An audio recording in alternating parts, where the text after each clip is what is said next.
Well, good evening, my family and friends. I'm Kevin Binion, host of Under the Influence, and welcome to our podcast tonight. I am so very excited about our discussion segments tonight, where we will discuss leadership from various perspectives, because that's what we do on this podcast. We talk about leadership, and tonight is the conclusion of season one, and we have had some great guests over the last several weeks. I mean, every single show we've had has been great. We've been illuminated. We've been encouraged. We've been inspired. And tonight is the last episode for season one. And I am very excited about our guest tonight, my friend, Margaret Trimmer. And I am so very glad to have her on the show tonight. And I want you all to be excited about what we're going to discuss as we talk about leadership. And I know that she's going to have some unique and interesting perspectives for us about leadership. So welcome, Margaret, to the show. Thank you for being on Under the Influence. Thank you for agreeing to be on the show tonight. And you look marvelous as usual. And we're so very glad that you're here tonight. How are you doing? I'm doing well, Kevin. It's really great to see you. And what a great new gig you've developed, Under the Influence. Beautiful name. Your blog to go with it has been really inspiring. I'm super excited about being here. Well, thank you so very much. Now, I got to ask you, you are the world traveler. Where are you right now? Well, I'm in a backyard. I'm trying to hold it all together right back here in mid-Michigan. I just got back from Alaska. And I think you saw some of my images from my week in Alaska. Wow, what a place. I did. You know what? And I'm going to tell you, that is a fact. That is on my bucket list. I will be getting there very soon. I was so impressed that you were able to see the whales. You and Karina, I mean, that had to be just outstanding. Truly breathtaking. And, I think a lot of people say once you've experienced Alaska, there's nothing quite like it. And you really can't explain or describe it. You have to experience it. The immensity and the just raw nature. And, you get outside of a city like Anchorage, and it doesn't take very long, and you are truly in the midst of the most rugged nature you've ever experienced. There's no litter. There's big animals. There are moose, there are bear, and you can encounter these things just at the turn of a corner. So it really is quite spectacular. Wow. Well, you have inspired me, and I'm going to be getting there very soon. I've got some other places on my list too. I've got to get to Italy. I've got to get to Paris. I've got to get to a couple of the Asian areas that I've not attended yet. And I got to get to Germany too. And then Alaska definitely is going to be at the top of that list. I've got to get there. And before the glaciers disappear. I mean, it's really stunning to walk on a glacier today and see where it was yesterday compared to where it is today. I mean, the erosion, the recession, it's real. And you kind of feel it in a way that's obviously disturbing when you're really walking that territory and looking at the impacts of climate change, not to go political or anything, but it's quite sobering. You can't really deny it when you're walking in it. Well, that's really amazing. And it's interesting and slightly sad to know that we are experiencing such a global shift that is causing these spectacular images to, slowly begin to fade away. Did I also see you, and correct me if I'm wrong, did I see you drinking water from a glacier? Did I see that? Oh, yeah. How was that Absolutely. water?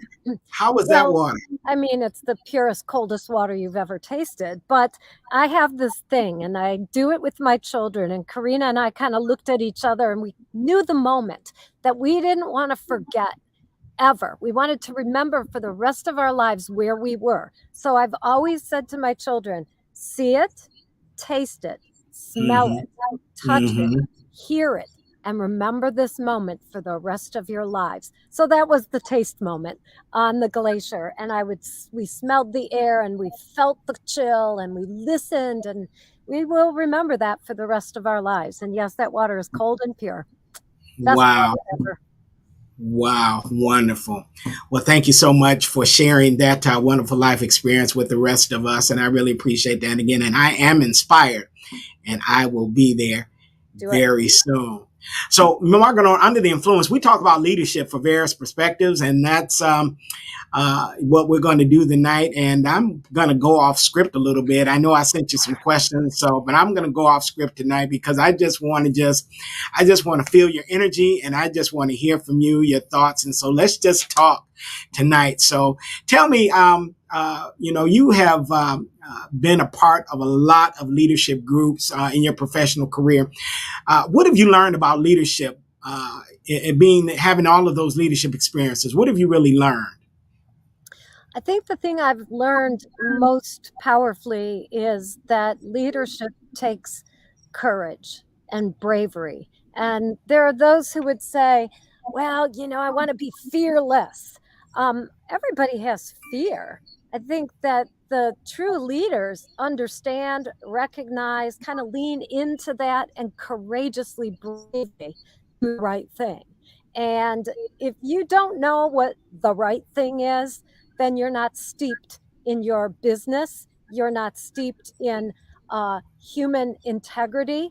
And, you might need to go back to school or maybe need to talk to your mother again about what those things are. You need to Mm-hmm. courageously lean in to those scary moments. Pandemic presented the probably perfect storm of frightening things, Mm-hmm. right? Mm-hmm. And those companies that did well understood these are scary times. They even owned their vulnerability. And we're like, you know what? I'm nervous about this too, but we're going to stay the course and do the right things. And those that did that, I believe, are those that are still standing today and are stronger than ever.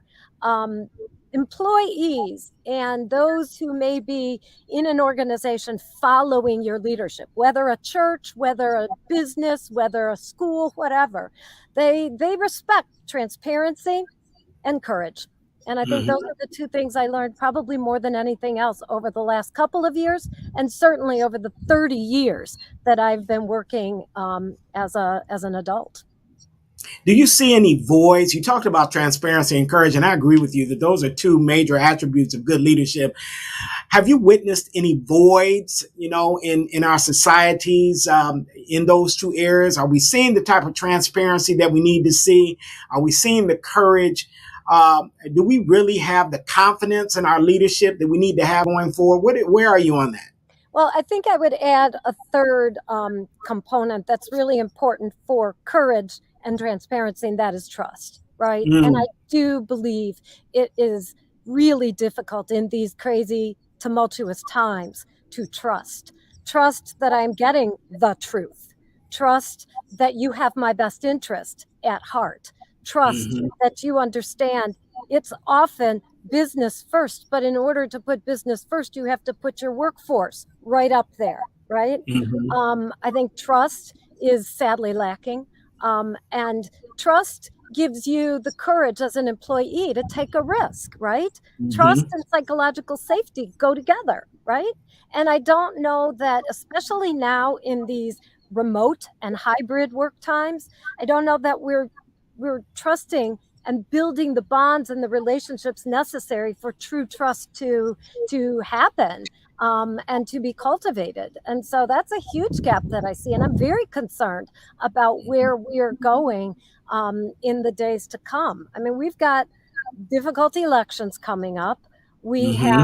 have difficult economic times, right? There's no shortage of challenges that we in the business world are going to face, that we just in society are going to face. So if we're not building relationships that are trusting, I fear for us. I really do. And shared experiences, right? Shared Mm-hmm. problem solving, shared compassion, just understanding what each other is going through, understanding that we're all a little nervous, right? And Mm-hmm. being kind and having difficult but civil conversations through the issues that may divide us. Mm-hmm. Those are the things that build community, that build harmony. And I'm not seeing enough of those of the infrastructure. I'm not seeing enough of the infrastructure in place to help facilitate those things that I believe are absolutely critical to not only trust, transparency, and courage, but our future. Mm-hmm. You talked about the infrastructure. I want to get to that in just a second, but you just mentioned the term that just stood out. You talked about psychological safety, and I think that that is really important right now. We are seeing a lot of mental and emotional breakdown in people. The coping mechanisms that people need in order to make it. They're failing them, and it kind of has to do with that leadership infrastructure that we're talking about. What do you think leaders can do in order to kind of redirect and help to deal with that issue of the psychological safety? We've got, we've got children, which, you and I both are very passionate about our children, from our time working together educationally. And so we know that our children are struggling, but what do leaders need to do, across disciplines to try to deal more with that area of psychological safety? Well, I think if we understand that sometimes people react and sometimes they do unfortunate things, behave in unfortunate ways because they're afraid. Okay? They're afraid of losing something. And when you come to the work with a mindset of there isn't enough for everybody, or you come with a scarcity mindset, then it's easy to see how there's going to be a lot of conflict, right? And in Mm-hmm. a work environment, which is really the only thing I can speak to, I guess. I can speak to family and some of that, but really in the work environment, if people believe and understand that there is opportunity to go around, that you can create and build opportunity, right? That what you see in front of you isn't a finite world. It's actually quite infinite, right? And if you Mm-hmm. can cultivate that sense of infinite possibility, then I think you can rise above that fear that often causes us to be afraid to speak up, be afraid to point out a problem, be afraid to have a crucial conversation, right, with the person sitting next to you. You're afraid of discipline, you're afraid of losing your job or of getting cut out of an opportunity. So, first of all, I think we have to create a sense of infinite possibility. And in that space, then, I think we have to facilitate conversations that allow us to seek understanding, not just wait for our turn to talk, right? Seek to understand the person next to you with whom you might have had a disagreement. Seek to understand the person who is your supervisor, who you're afraid to make a mistake, right? If you understand where each other is coming from, and if we can create environments that allow for more dialogue, more Socratic debate, we shouldn't all be kumbaya agreeing on Mm-hmm. everything, but we should have some kind of a civil framework through which we can deal with differences and through which Mm-hmm. we understand just because we think differently doesn't mean I'm good, you're bad, or vice versa, right? We've come to Right. a point where we so judge people as good or evil, right or wrong. I Mm-hmm. think there's a lot more than those two polar opposites that we're dealing with. Mm-hmm. There's lots of gray, and in that gray and in that middle space is where we problem solve. Mm-hmm. You're right on point, and you said something, and I was thinking it, and then you said it. It has to do with having the courageous conversations. I'm finding that there are a lot of individuals, and we've talked about fear, so far in the segment, but there are a lot of individuals that are indeed afraid to have those courageous conversations because they're already judging the outcomes before they've even had the conversations. And so if I already think that I know the answer, or if I already think that I know what's going to come out of the conversation before I even have it, then what I'm doing is I'm actually missing an opportunity for some great dialogue with some individuals, and really an opportunity to get some great understanding. So what we've got to do, how do we get beyond that divide so that we are willing to, and you said it correctly, we have to create the space, we have to create the environment, we have to create the atmosphere where we can do that and have that interchange and that dialogue. But what really creates that? You and I, we've had conversations of multiple different things in areas, from education to leadership to children to school to what works best in education. We've had that, and we've created a mutual respect for each other in doing that. But everybody hasn't been able to do that. What do we need to do so that we can have everybody embracing those type of opportunities? Well, I think first you have to be curious. You have to want to know how people think. You have to want to understand history and look at opposing viewpoints. You have to seek out information, and you have to seek to understand things that are different and opposing from your own views, right? I do a lot of reading. I know you do too, right? Yes. I pick up books that I think maybe this is going to open my mind to understand people I don't understand. I'm reading The Family Roe right now because, of course, Roe v. Wade has been a big Mm-hmm. issue. And I know how I think, but I don't know all the history. I don't know Jane Roe, Norma McCorvey, Mm-hmm. and her life story. So I am Mm-hmm. trying to learn more before Mm-hmm. I draw all my conclusions. I want to understand the dynamic of everybody in the situation, right? And I just think you learn so much from reaching, especially in the news arena. You can't just listen to the news that you think agrees with you. You just can't go out and read the newsprint that is aligned with your politics. You got to read the other side. And you've just got to be curious. I don't know, Kevin, if we can make people curious. I really don't. But I do know when I read the book Dope Sick, right? And I Mm-hmm. learned from a very powerful story of the opioids epidemic in Mm-hmm. Appalachia. I learned how and why that population was very supportive of Donald Trump, why they are very anti vax. I totally understood it because the Mm-hmm. Clinton administration gave them NAFTA, which shut down the factories and no jobs came in to replace that. And Mm-hmm. Big Pharma, Purdue, gave them Oxycontin and took away Mm-hmm. their loved ones. So they don't want to Mm-hmm. get a vaccine that's coming to them from Big Pharma. So I don't Mm-hmm. think those are irrational decisions. I Mm-hmm. get it. I get why. And so understanding that makes me not hate people. I Mm-hmm. understand. Now, I may try to persuade, I may try to bring new information and hopefully find a receptive audience to new information, but we hate too quickly, right? And so understanding the rationale, understanding people's life experiences, walk a mile in somebody else's shoes, right? Mm-hmm. Those are experiences that more people have got to have and more people have got to seek. So I don't know what it's going to take from an infrastructure, from a leadership perspective, to inspire people to want to do that so that we can find some common ground and some harmony. But I believe that is one of the tickets to doing that. I want to just chime in on, you were talking about the book, The Family Row. When the Supreme Court overturned the decision, one of the first things that I did was begin to start researching the first decision. So I did research on all of the nine justices, and I did research on Norma.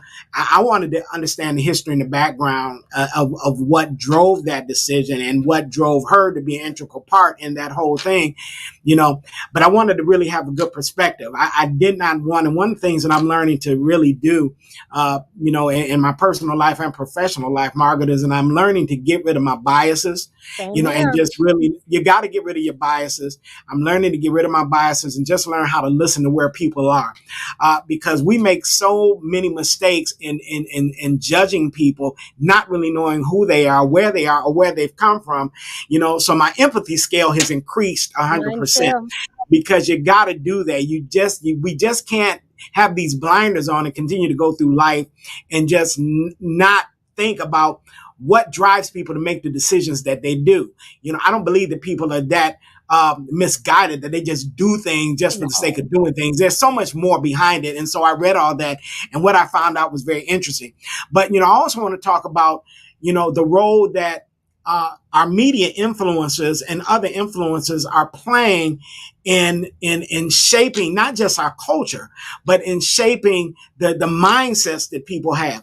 Are we headed for, some kind of catastrophic, culture where everything that people believe is driven by what somebody else says? I was doing some research on social media, for a presentation that I'm doing for a client, and I realized that the number one social media influencer is Cristiano Ronaldo, the soccer player. He has over 438 million followers on Facebook. He's not touching those people, but they're following him. Where are we going, Margaret, with this whole following thing, the influences, the media? Where are we going with all that?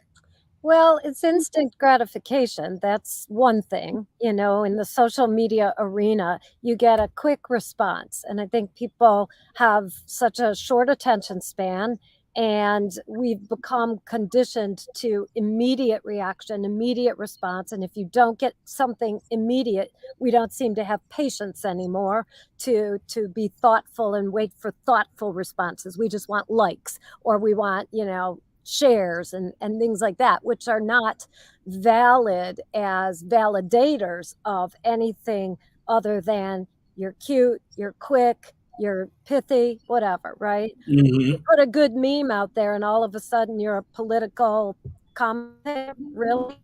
Yeah. Um, so I do think that instant gratification culture, the 24-hour news cycle, you've always got to advance the story, even if there is nothing worth advancing. You make it up. It feels like, and Mm-hmm. it's always breaking news. If you watch CNN, breaking news with Wolf Blitzer, it's not breaking every minute of the day. Mm-hmm. Right? Yeah. And but yet we've created this appetite, and it makes a lot of money for the folks out there. So why wouldn't they keep doing it? And if we keep Mm-hmm. consuming it, right? I so that's part of it. I think there's also sock it to the establishment kind of a mindset too. And Mm-hmm. the social media is sort of like a street level journalism. I don't believe or trust the institutions anymore, but I trust my neighbor, or I trust my friend, or I trust my Facebook friend. Never met them, but they're not the big bad corporate media, right? So I think, again, it kind of goes back to trust in an institution, trust in each other. And we're eschewing all of the institutions, from the church to the media to big government, big business. Okay, so who do we trust anymore? Well, Mm-hmm. each other, but I'm kind of worried about the rat hole that each other is going down in these times of isolation. Still, a certain amount Mm-hmm. of, we're not fully back to normal. And young people, oh, that's a whole different ball game, right? They're Yeah. digital natives, right? They don't Mm-hmm. know any other way of communicating. But I'm kind of hopeful, because I see a lot of Gen Z saying, I'm going to let a little bit of that social media go. I'm going to get out in nature. I'm going to see my friends for who they are, not what their memes tell me, or what their emoji says. So I see a little bit of hope. You know how generations Mm-hmm. go, pendulum Yeah. swing, right? So I Mm-hmm. see Gen Z kind of backing up a little bit, not universally, but in Mm-hmm. pockets that are encouraging to me. I also Mm-hmm. see, and I'm telling everybody I can possibly say this to, when your child says he or she needs a phone, make sure you tell them that they will get a phone when you need them to have a phone, not when they think they want or need one. And remember, they still sell flip phones. You don't They need to do. give a 7-year-old an iPhone. It's that Mm-hmm. connection to the internet at a very young age before their brain is capable of processing everything that I think Mm-hmm. has caused a lot of damage. But I also would say that it is a dopamine addiction, and that Mm-hmm. adults, children, whoever, you can truly get a clinical addiction to this garbage that comes through on Mm-hmm. social media. So managing and monitoring that. Um, I've turned off all of the television news. I get my news. I'm very well informed. In fact, I'm better informed today for having turned Mm-hmm. off CNN, MSNBC, Fox News. Don't listen to any of them anymore. Mm-hmm. I listen to thoughtful podcasts. I Mm-hmm. listen to and am drawn to historical fiction, and I'm looking at things through a much more intellectual lens than any of the social media or television national news can give you. So it's a Mm-hmm. long-winded answer, Kevin. I'm not really sure. Not an expert. I see some bright spots, but yeah, deep, deep concern. And the algorithms just give you more of the news that they think you want, as Yeah. opposed to opposing views. Yeah, we have to have our filters on high alert because if we High alert. don't, high alert, our filters on high alert. And I'm going to tell you, especially over the last 2 years, I mean, my filters have become, in my opinion, my filters have become so much more pure Yep. because I have really learned how to disregard those things that would take me in the wrong direction. So and you know what, and even going back to the cell phones, I now, and my wife and I, when we go out to dinner, I leave my cell phone in the car because I want to get back to the time where we sit at the dinner table and we just have some thoughtful discussion. So I don't even take my cell phone with me into the restaurant. I want to sit and I want to talk and I want to have a conversation. And I think that we have to kind of get back to that. And to the comment that you made about the Gen Zs, I was doing some training a couple of years ago for a client, and I was doing some statistics on the generations because, for the first time in our history, we have 5 generations that are all living and working together, which is really interesting. But one thing that I observed about the Gen Zs was that many of the Gen Zs, based on statistics, they are adopting a lot of the values of the boomers. And so I thought that was very, very interesting. So that pendulum swing is kind of moving in a positive direction. So I'm like you, I do have hope, and I see some shifts and I see some changes Yeah. taking place, and I'm really encouraged about that. But I want to talk to you about the trust factor. I want to go back to the trust factor again because we opened with that, and I think it's important. So if I'm not trusting my leadership, and it doesn't matter what area of the spectrum we're in, but if I don't have trust in my leadership, these are individuals that that I'm supposed to be able to look to with high regard, a high level of respect. But if I'm not trusting them because I don't really know if they have my best interests at heart, how do I get over the failures when trusting them has actually harmed me intellectually, emotionally, personally? How do I get over that so Mhm. that I can begin to start demonstrating trust in those individuals who really do have a genuine concern for my well-being and want to help me move to the next level? How do I get over those failures? I can look at family and make a really powerful translation to the workplace and to the business setting. How do you get past really difficult problems in your own family? Distance between parents and children, hurt, pain, bad decisions, failures, all of those things. How do you get past those? Well, I don't know of anything more powerful than forgiveness, right? Mm, And if you can't get to a point where you let it go, you can never get to a point where you can go forward truly effectively. And so I don't know that it would be quite as soft and squishy in the workplace as forgiveness is in our personal lives, but there is something that has to be similar to that. So if you had a hurtful interaction with a leader in the company or a leader in the church community, you got to talk about it. You got to go and say, this really hurt me and I want to get past. How can we together kind of move to the next level, right? I think you have to have a critical conversation. I don't think Mm-hmm. you tuck it away, ignore it, because it never goes away if you ignore it. You're always going to have that voice in the back of your head that says, well, this person's out to get me. They did that. Mm-hmm. Sometimes you think they're out to get you because you completely misinterpreted something, right? So we've got to figure out, leaders, how to make it safe for your followers, your employees, your congregation, your students. How do you make it safe for them to come to you with those scary conversations, right? And I think part of doing that is showing a little vulnerability, showing a little, and I think we learned a lot about vulnerability during the pandemic. I told my Mm-hmm. staff, I'm scared too. And Mm-hmm. I'm not going to get everything right because I haven't been through this either. But together, we're going to go step by step and we are going to link arms and survive to tell the story. I would share with them, I don't know how to do this. What ideas do you guys have? Right? Let's put our heads together. Let's huddle. How can we show up for each other? Tell me what you need, right? Tell me when you're broken and I'll give you some space to heal, right? I think we learned something about compassion. We learned something about the power of bringing not always our whole selves to work, because I don't know if we all want everyone's whole self at work, right? Mm-hmm. But we did learn something about show up and be kind to each other, because today might be a really tough day for one of us or more of us. We were dealing with people losing loved ones in the beginning Mm-hmm. of COVID. That's such big stuff. That's existential stuff. And we were all in it together, right? How could we let the lessons of that just go now that we're sort of emerging from it, right?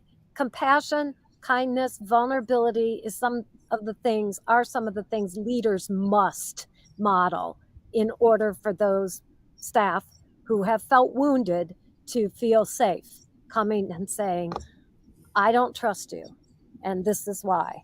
Can we work on it? If one of my staff came to me, and my staff have come to me and said, Mm-hmm. when you said such and such, sometimes, much as I think I'm a good leader, I can be a bull in a china shop too, because I will, I'm direct.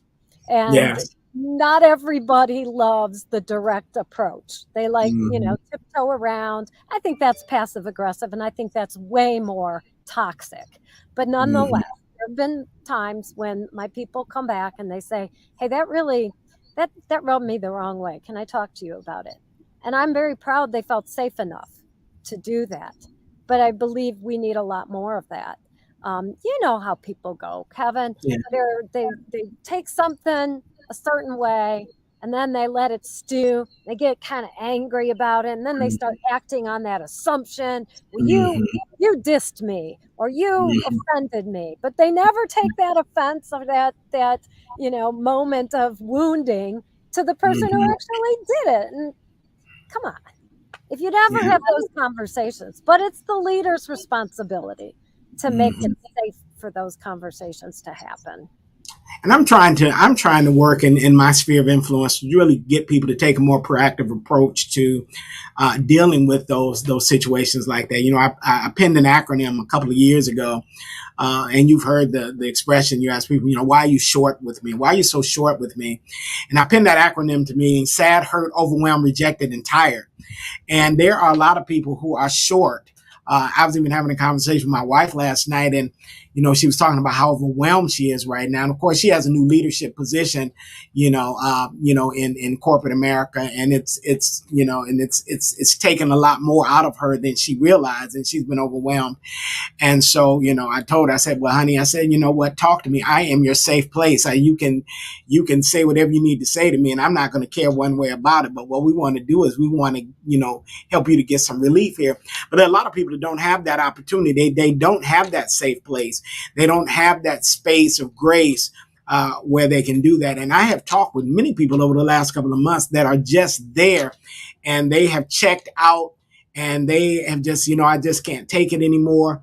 And what really discourages me most when I hear these statements, Margaret, is the fact that these are individuals who are talented. They are gifted. They've got so much to give. And for whatever reasons, they are now burned out, and they just don't want to give anymore. And those are some of the reasons why we're seeing these leadership voids, because the individuals who really have that potential to step up and move in and help take our communities and our societies and our businesses and our countries, and our ministries, to the next level, and restore that lack of faith that people have.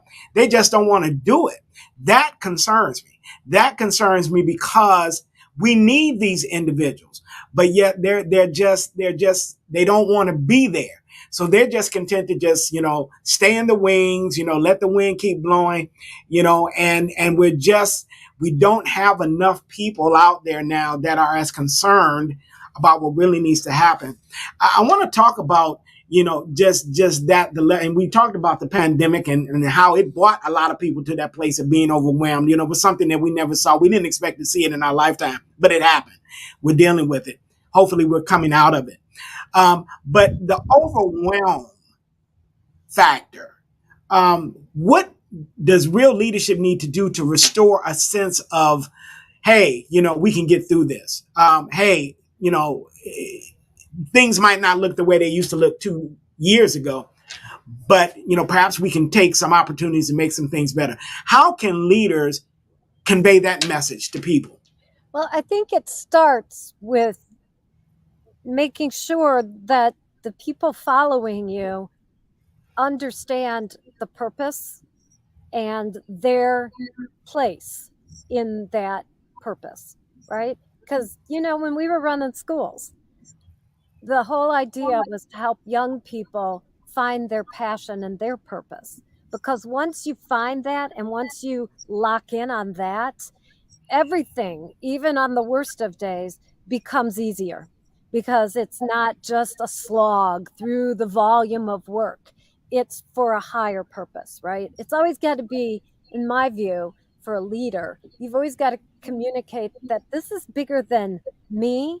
This is bigger than you. This is bigger than our company. We're doing something purposeful that matters to the world, right? And if you can attach your work to that, I think you can light people's fire much more powerfully than if you're just coming in because we got to make money, coming in because you got to get the job done, coming in because you work for me and you're going to make me look good. It's got to be a unified purpose. Back when I was running schools and I wanted to raise money, I went to the best fundraiser in the community and I said, how can I raise money like you? And he said, first, you got to learn to golf. Okay. He asked donors on the 9th hole, and he was doubling their contribution by the 18th. But then he said, ask yourself how Jesus would fundraise. Jesus would make it about something bigger than himself. This person was running another network of schools and wasn't raising money for the schools. This person was raising money to change Detroit one child at a time, way bigger than his little network of schools. And so I took that to my work in the nonprofit space, but I also took that to my work at Delta Dental. And when I got to Delta Dental, we moved our main messaging from we do dental better to we're building healthy, smart, vibrant communities. Join me, right? Come with us because it's a bigger mission. Sure, we're improving access to oral health. We're making some money along the way. And because we're a nonprofit, we're going to turn around and put that money back into the community for this bigger purpose. So I think as a leader, if you can help your team lock in and commit to something bigger than themselves, it helps. Now, some days you just have too much work to do, right? Mm-hmm. And you drown in that. And I think we have to be very cognizant of putting resources into our staffing and making sure that we are not killing people in the process of getting the job done, because there is a point of diminishing returns, right? Mm-hmm. You can work people to death and then you have dead people, right? And then you got Yes. to go out and hire all over again. And that's a Mm-hmm. vicious cycle. So support Mm-hmm. your people. And that's a message for leaders all over the place. Mm-hmm. And, I think a lot of times we like to think if you're overwhelmed, it's your fault. That's not Mm-hmm. always the case, That right? is true. And so, once again, listen to what your team members are telling you and give them some trust that if they're telling you they're overwhelmed, it's probably true. And that if it's a staffing issue, if it's a time issue, if it's a prioritization issue, take heed. Don't just ignore and blame your people because they're feeling burnt out. Mm-hmm. You said something. How would Jesus fundraise? I hear a book uh, there, so either you'll write it or I'll write it. But that's going to be a book coming forward in the future. You write and But I'll edit it. okay, all right, we'll do that. That's the deal. Hey, but listen to this. So we're talking about the overwhelming and the burnout. So I think that one of the things that is important for leaders to do, Margaret, and you kind of touched on it, um, we have to get the right people in the right places. Oh, yeah. I was talking with my producer before the show tonight, and I was talking about how our mentality, especially in corporate America, has been, hey, there's a hole in the wall. There's water coming out. I need somebody to plug the dike. We're not thinking about the best person. We're just thinking about who's available. Well, what you do when you do that is that you end up putting people in positions of, authority or semi-authority. They really don't have a passion for what they're doing. So ultimately, because you talked about purpose, so ultimately what's going to happen is that they're going to get tired of plugging that dike. They're going to move their hand, and then the pressure behind it is going to be so great that now you're going to have a tsunami. Why have leaders not been able to get that part right? Putting the right people in the right places. Why has that been such a struggle? Well, wasn't that the lesson we were supposed to learn from Jim Collins' book, Good to Great, right? That is correct. First, That's you right. get the right people in the organization. Then you get them in the right seats on the bus, right? Mm-hmm. And I think sometimes it's hard because you get the team organized, and then if you see it's not working, you have to make what? A change. And we don't Mm-hmm. like change now, do we? And sometimes you make a change over here, and that means you got to make a change over here too. So there's a ripple effect to change. Mm-hmm. There's a ripple effect to a course correction, right?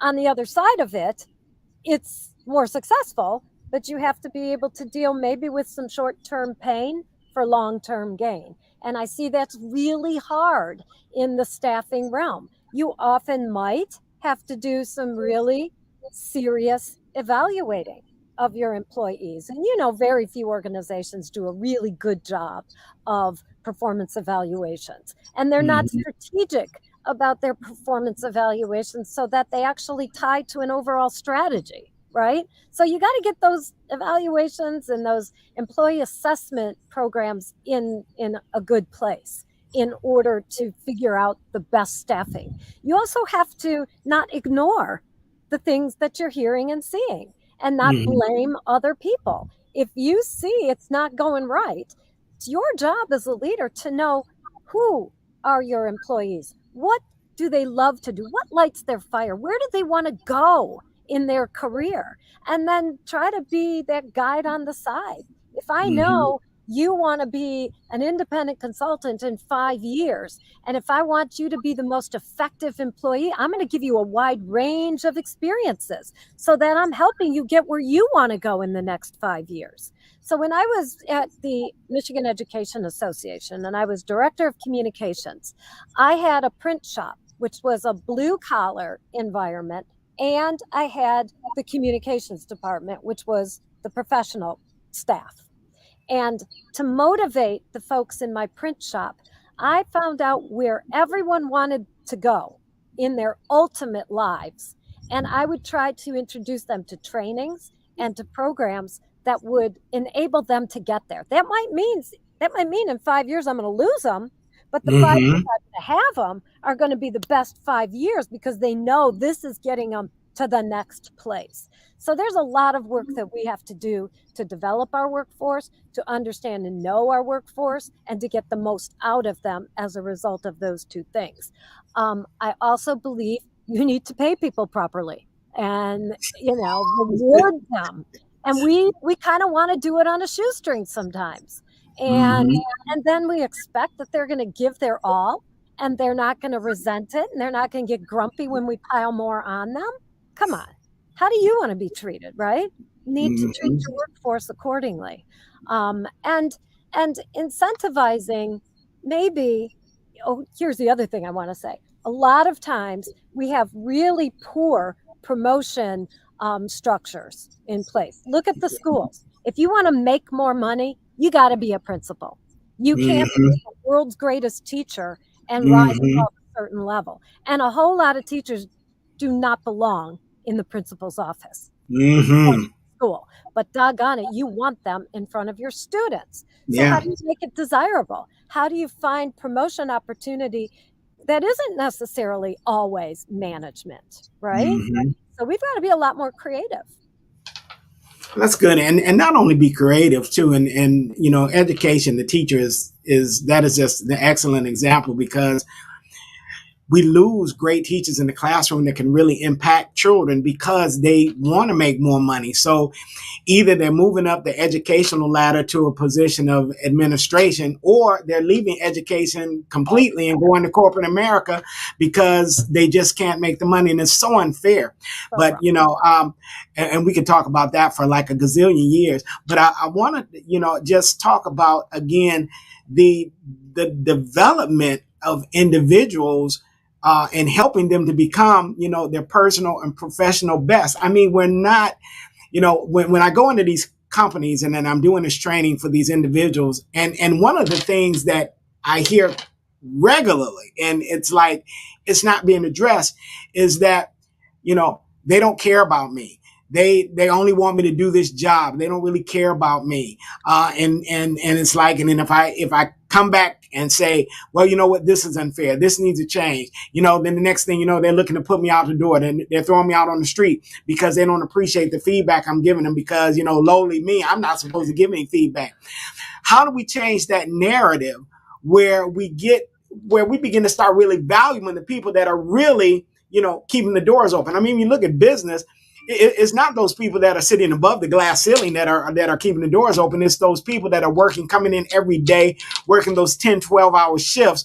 Those are the people that are actually keeping the doors open, but they don't seem to be valued and appreciated, not just financially, but in a lot of other ways. How do we as leaders, how do we change that narrative? Because it's got to change.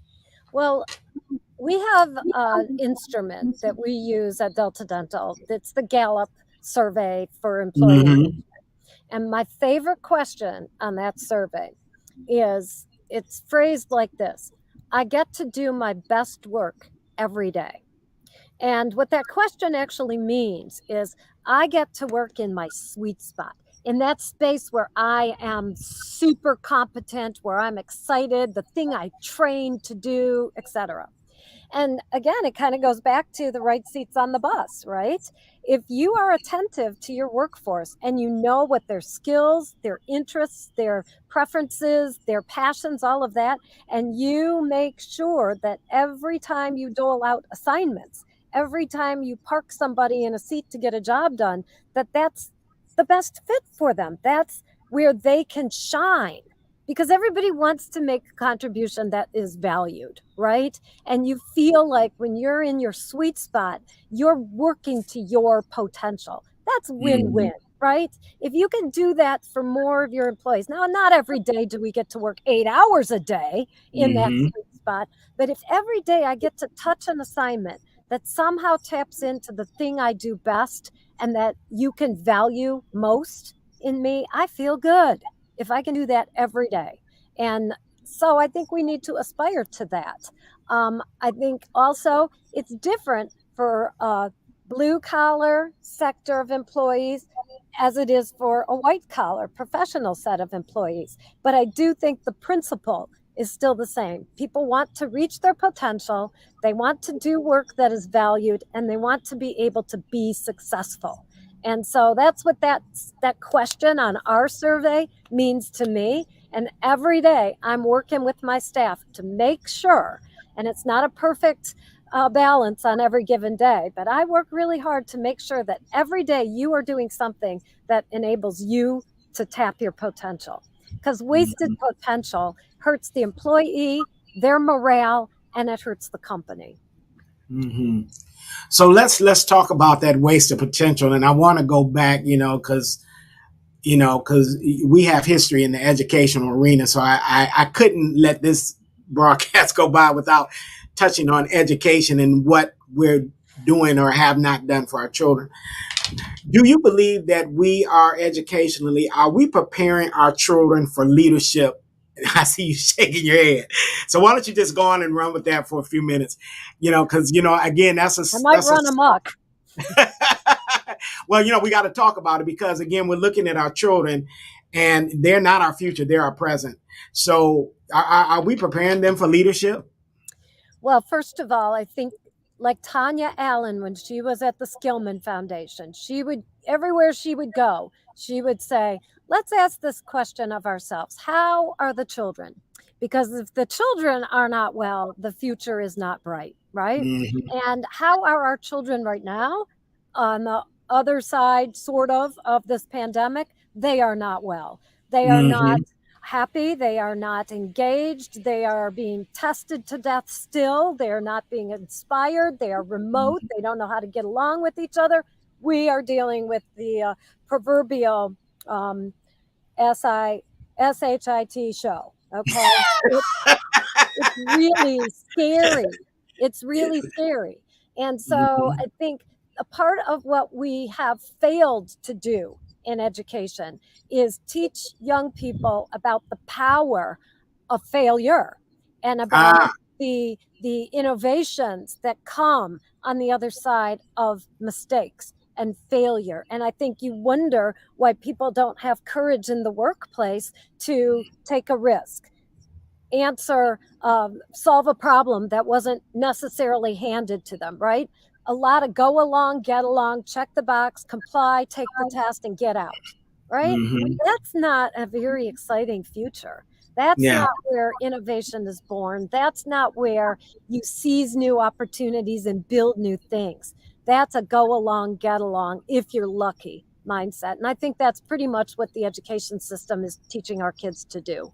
And we tried to buck it. And every time we tried to buck, we got slapped down by the state of Michigan. We got Mm-hmm. slapped down by the status quo. And Mm-hmm. things like a year round school calendar, things like Mm-hmm. late start. Let's start high school kids at 10 a.m., okay? Because they're Mm-hmm. still sound asleep, although they're the walking dead. They're, Mm-hmm. from 7 a.m. to 10:30, 11 o'clock. Teenagers aren't Mm-hmm. engaged, but we continue to put them in school at 7:30, 7:45 a.m. Why? Mm-hmm. Well, because our work schedules, because our ability to transport them, everything that has nothing to do with educating them drives the decision about how we educate them. Mm-hmm. Everything we tried to do to buck the trend, our international travel club, I wanted to require our kids to travel overseas between grade 6 and Mm-hmm. 12. But if you can't pay every dime, you can't require it. Well, I'd like to say to Mm-hmm. the state of Michigan, you don't pay for half of what you require. And Mm-hmm. yet, we have to comply and check those boxes. So there's a Mm-hmm. lot we need to do to create curious people, inquiry driven education, ask a powerful question and give the kids the year to solve Mm-hmm. that question, right? Mm-hmm. Um, have them do original research, right? Um, yeah, there's so much wrong with how we educate our young people, starting with the fact that we park them in a seat and somehow think that if they spend X amount of hours and X amount of years, that's checking the box. Seat time. How Mm-hmm. is it that 12th grade is a measure of graduation competence? I Mm-hmm. believe outcomes are what we need to measure, not seat Mm-hmm. time, not inputs. But we still consistently measure the inputs and then take a test and wonder why we're not achieving. Not to mention the fact, Margaret, that we're still shuffling kids off to college, and that's not the best. Some of them are just not cut out for it. It's not the Right. best opportunity for them when there's so many other opportunities for them to get educated and trained outside of the traditional college campus. And but yet, we're still, pushing college degrees, pushing, scholarships to college, all these things, and our kids are failing there, and they don't even want to be there, but we haven't given them any other options. And so, but they're just not cut out for that, and I'm concerned about that because again, we're trying to, or we should be, in fact, one of the best books that I've read on this was, called Raising the Next Generation of Leaders for Success, and in that book, the writer, she talked about, how we have missed it by not putting our young people in the best possible position to succeed. And that has been an argument with me for forever, and so, we've got to do better in that. Do we need to blow up our educational system? Do we need to blow it up? Our public school and our private school system? Do we need to blow it up and just kind of start all over, or can it be fixed? Oh, I firmly believe we need to blow it up. I tried to blow it up in piecemeal, and I think it needs to be blown up entirely. Mm-hmm. In New Orleans, Katrina gave them a blank slate, and Yes. they had to rebuild everything. And they didn't. I wouldn't give them an A plus. I wouldn't give them even an A, but they had an opportunity. And like pandemic, we blow a great opportunity. We often ruin a Mm-hmm. great crisis, right, by not seizing the full possibilities inside of it.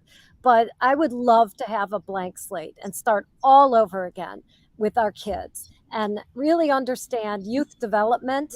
A lot of foreign countries don't start them in school until they're 6 or 7 years old.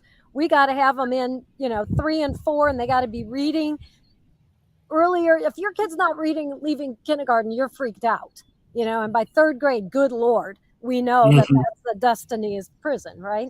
Well, in reality, child development would say differently. That kids do develop at different levels and different times. And why we put them all on the same schedule, expecting they're going to develop in the same way, I don't know. But Yeah. yes, I would love to see, maybe not blow it up because that's a bad analogy, but maybe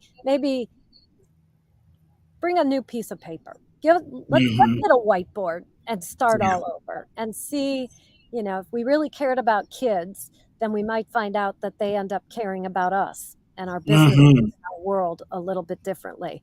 Right now, I think they're trying to run from a lot of things that we've told them, and they don't buy. Mm-hmm. They don't believe us Yeah. anymore for good Yeah. reason. Absolutely, for good reason. And of course, we know if we could get the money and the politics out, that would help too. Uh, Well, yes, it would. Neither one of my kids has any interest in college, and I ran schools that were yeah. designed to get kids into post-secondary, something post-high school, right? And Mm-hmm. I will tell you, my kids are extraordinarily smart.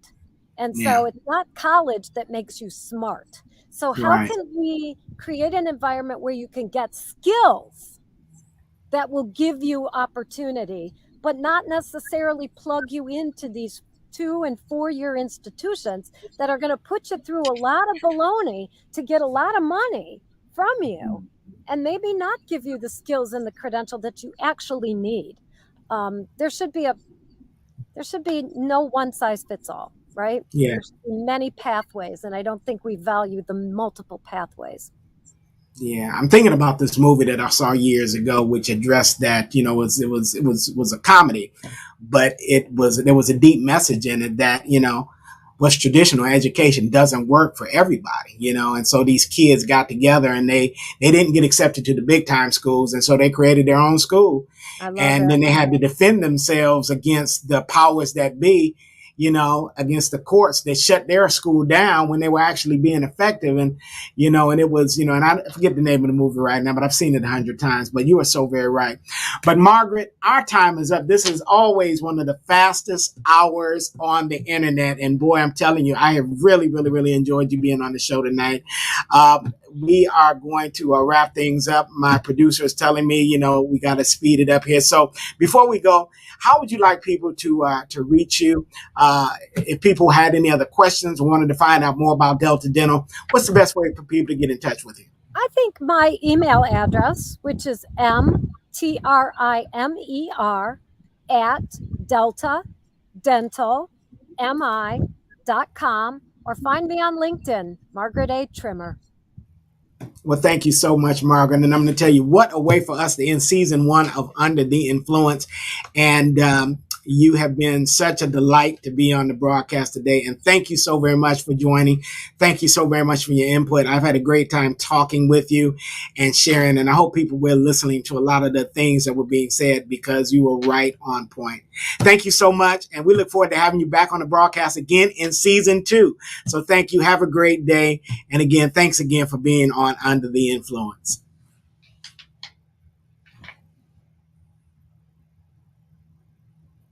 Well, family, what a great way to end season 1. I'm telling you, boy, and that was a great way to end season with Margaret Trimmer. Great person, great friend, great leadership insight.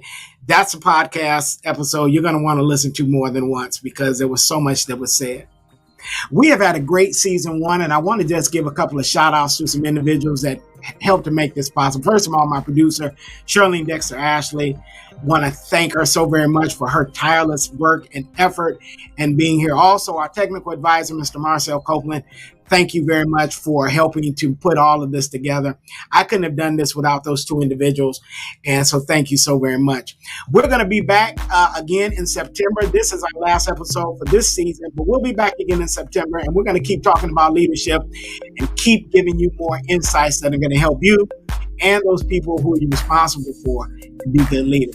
So thank you for tuning in. Thank you for supporting the podcast. Thank you for being part of our family and our village. And remember, leaders lead from the front. I'm Kevin Benyon, host of The